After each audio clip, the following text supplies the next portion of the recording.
All right, well, before we give away our game ball for week 6, let's take a look back at last week's recipient, Hunter Cook from North Polk. He was also a Play of the Week nominee last week for a nice toe tap catch on the sideline. He actually had a couple of those in this game, not to mention he totally mossed a defender in the end zone.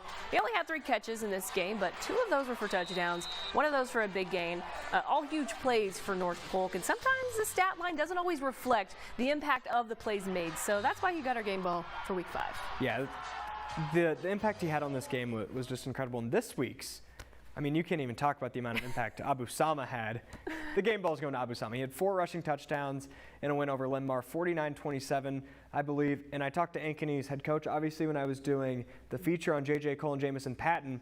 Abu Sama didn't play in that game against Southeast Polk. And he said, I don't know personally if that game would be the same if Sama would have played. And that's coming from the Ankeny coach. So if there's a rematch at state, Abu Sama will make a big difference. They're 5-0 when he plays. Yeah, such a difference maker, and his impact, can't be overstated. I mean, just the guy who you give him the ball, it's nothing but good things, pretty much. A tough player you always have to account for. Well, before we head to break, we're going to recap our game of the week real quick. This was a good one, so it deserves a second look. Go ahead, Jake.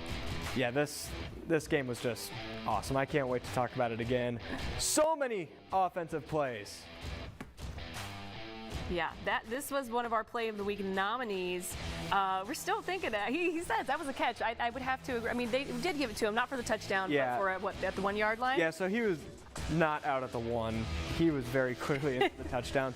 And, I mean, officiating is very hard. We're not going to blame the refs at all. But I say we give him, like, brownie points for a touchdown there. It was right in front of me.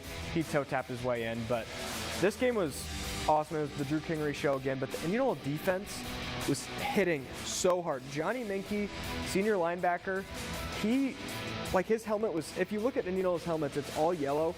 His helmet was half purple because the paint was coming off. He was hitting so hard. He knocked a kid's mouth guard out. This was a physical game, as we saw in the preview, and it lived up to that. Exactly. You had to believe them when they said in that preview, this is going to be a physical game. It has to be. 2 teams of their caliber. They're 4-1 for a reason.